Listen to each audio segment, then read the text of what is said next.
ഒരു കാലത്തെയും ചീത്ത പറയാൻ പാടില്ല, കുറ്റം പറയാൻ പാടില്ല. ആളുകൾക്കൊരു പൊതുവെ സ്വഭാവമുണ്ട്, ഉസ്താദേ ഇപ്പത്തെ കാലം അങ്ങനെയാണ്, ഇപ്പത്തെ കാലത്ത് ഇങ്ങനെയാണ്, മറ്റേ കാലത്ത് അങ്ങനെയാണ്. കാലത്തിനെന്ത് കുറവാ സഹോദരങ്ങളെ സംഭവിച്ചത്? കാലത്തിനെന്ത് പോരായ്മയാ സംഭവിച്ചത്? കാലത്തെ പഠിക്കരുത്. ലാ തസുബ്ബുദ്ദഹർ, കാലത്തെ ചീത്ത പറയരുത്.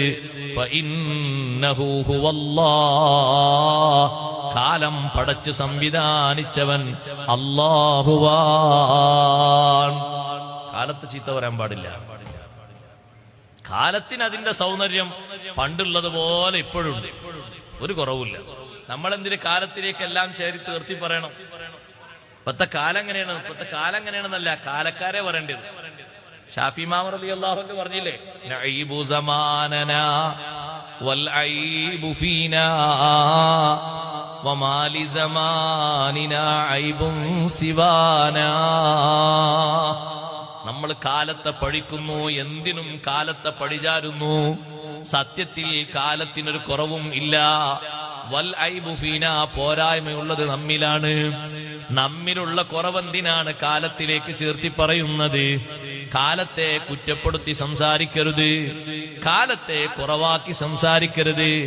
കാലത്തിന് സൗന്ദര്യം നൽകിയതും അതിനെ പടച്ച് സംവിധാനിച്ച് ചലിപ്പിക്കുന്നതും അല്ലാഹുവാണ്. കാലത്തിനെ പഠിക്കുമ്പോൾ അത് അല്ലാഹുവിനെ പഠിക്കലാകും. സത്യത്തിൽ ഈ കാലത്തുള്ള ഏറ്റവും വലിയ കുറവെന്താണെന്നറിയോ? നമ്മളാണ് ഈ കാലത്ത് ജീവിച്ചു എന്നുള്ളതാണ്.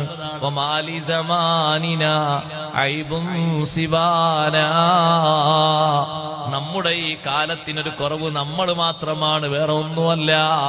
ആ കുറവ് ശരിക്ക് കാലത്തിന് സംസാരശേഷി അല്ലാഹു കൊടുക്കുന്നൊരു സമയം വരും.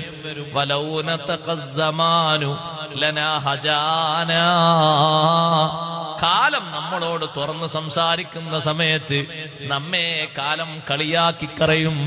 കാലത്തെ അല്ലാഹു സാക്ഷിയാക്കി കൊണ്ടുവരുന്നൊരു സമയം വരുന്നുണ്ട് പരലോകത്ത്. സമയം എന്നുള്ളത് സാക്ഷിയായി എവിടെ വരും? ഒരു മുസ്ലിമായ മനുഷ്യന് 7 സാക്ഷികളല്ലേ അല്ലാഹു നൽകുന്നത്. അതിലൊരു സാക്ഷി സമാനാണ്.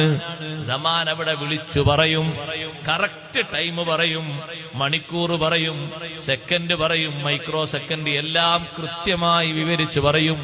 ഒന്നും തെറ്റായി തോന്നുകയില്ല.